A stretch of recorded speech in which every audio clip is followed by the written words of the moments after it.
spinal cord injury is very serious. It can cause paralysis below the site of the injury. The lifeguard's first priority is to safely get him out of the water, assess and immobilize him. When you suspect someone has a spinal cord injury, you do not move them unless it is absolutely necessary. Lifeguards are required to have several first aid certificates and are trained for situations like these. Lifeguard Tom joins Tim, who, while on flag duty, was first to respond.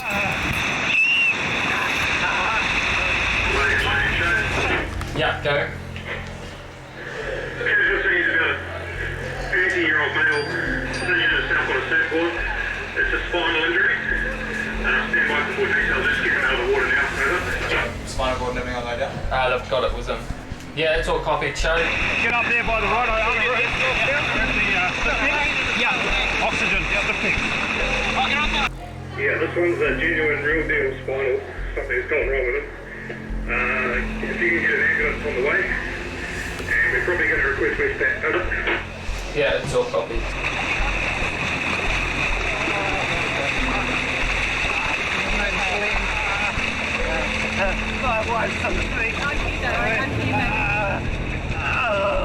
I see him like in the water, like bending down and holding his knee, and then like we ask for help, and that lady helped him, and then we bring him out of the water and we put him on the surf things and we help him. Yeah, slow down. Okay, everybody down on my count. 1, 2, 3, down really slowly. There we go. I'm just going to put the stiff neck underneath you. We're just trying to get a neck brace in you, alright, mate? So, it's my hand touching your head. My name's Tom. I'm a lifeguard. That'll be about... Surf Commons Piha. At the moment, we've got lifeguards responding to what's believed to be quite a serious spinal. A surfer has hit the sand while surfing, which is requesting an ambulance, possible Westpac if possible. Over. The neck brace is almost on, but of course does nothing for his excruciating pain. Glenn, where's the pain? Right between my shoulder blades. Right between the shoulder blades. Yeah. Do you have any lower pain? No. Okay, I'm going to tightening. Yeah, I can feel my toes. Yeah, hold on. You're about to feel, you've got a bit of pressure on the toes. He can still feel his toes.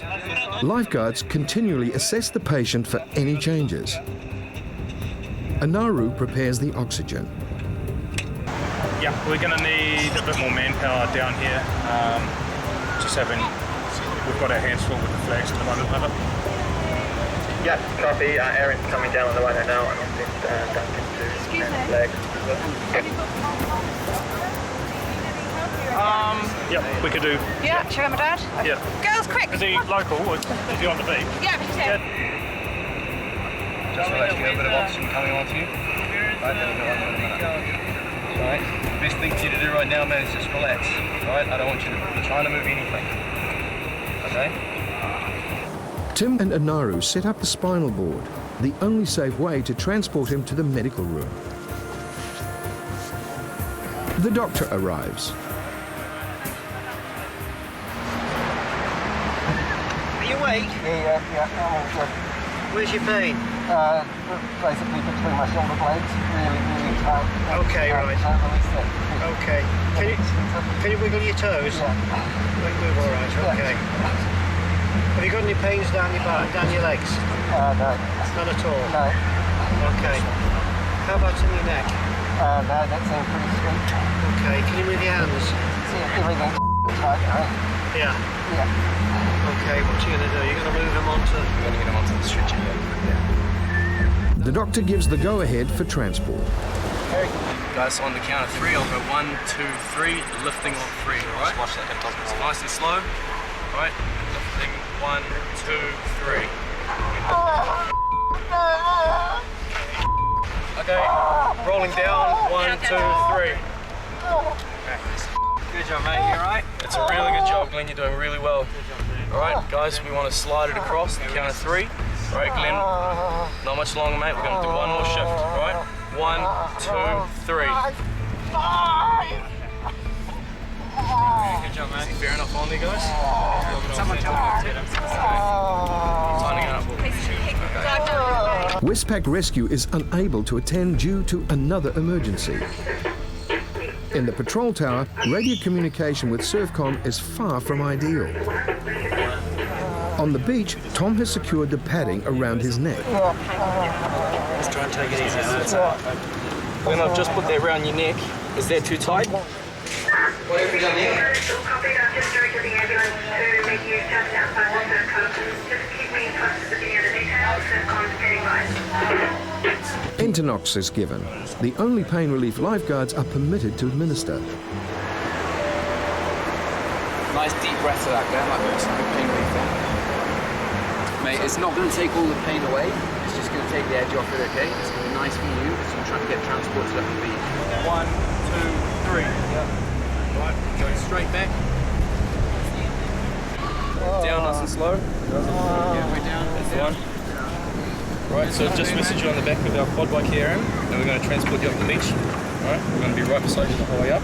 Although safely on the quad, Glenn's still set to endure a long, slow, bouncy journey to the medical room. In anticipation of the pending arrival, Fiona prepares everything to ensure a smooth transition from stretcher to bed. Outside, the ride is anything but comfortable and still very risky. Hold still. One wrong move and the patient could still get paralyzed. All right, keep going.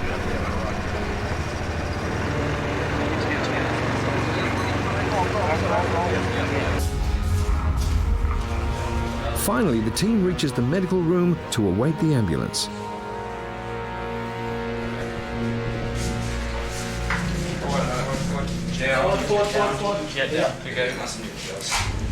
Glenn's family arrive. This was definitely not their expected end to the day at Piha. That'll be alright. He's alright. He just needs to go to hospital and get some x-rays and get a few things. Oh well, I was like, watching the flags as usual. He just does a normal wipeout, didn't think much about it. And then when he turned around and I saw his face, he was in agony and stuff, I could tell, there's something wrong. This is Glenn. Glenn's been out surfing today. He's put his head on the sandbar, come off his board, his head on the sandbar, straight away, started pain in between the shoulder blades. Okay. Yeah, he was in excruciating pain. His face is something I'd never seen before. He had a little bit of blood coming out of the mouth. I think it was because of his teeth or something going into his gums when he fell, because he landed on his head. The next critical phase. Moving him from the spinal stretcher to the ambulance stretcher.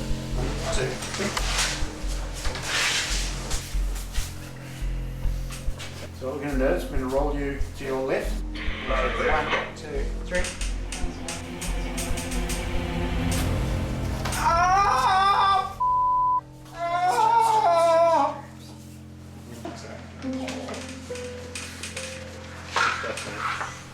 Before the pain reliever can be administered into his arm, his wetsuit needs to be cut. Does it hurt to lift the arm? What about this one? It's just the angle that it's on. Okay. Be alright to move now. Is that okay? Yeah. And come on this arm, okay? Just cutting your wetsuit, alright?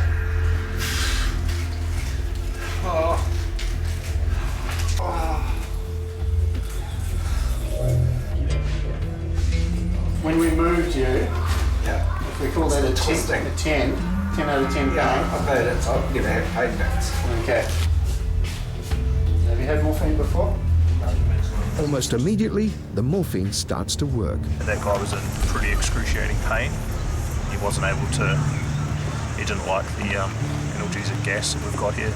Made him feel sick, which is happens to some people. So that complicated things. It would have been extremely unpleasant for that guy being tied to a spinal board. It's not very nice. Finally, Glenn is comfortable enough to be transported to the hospital. The X-ray revealed Glenn had 2 fractured vertebrae,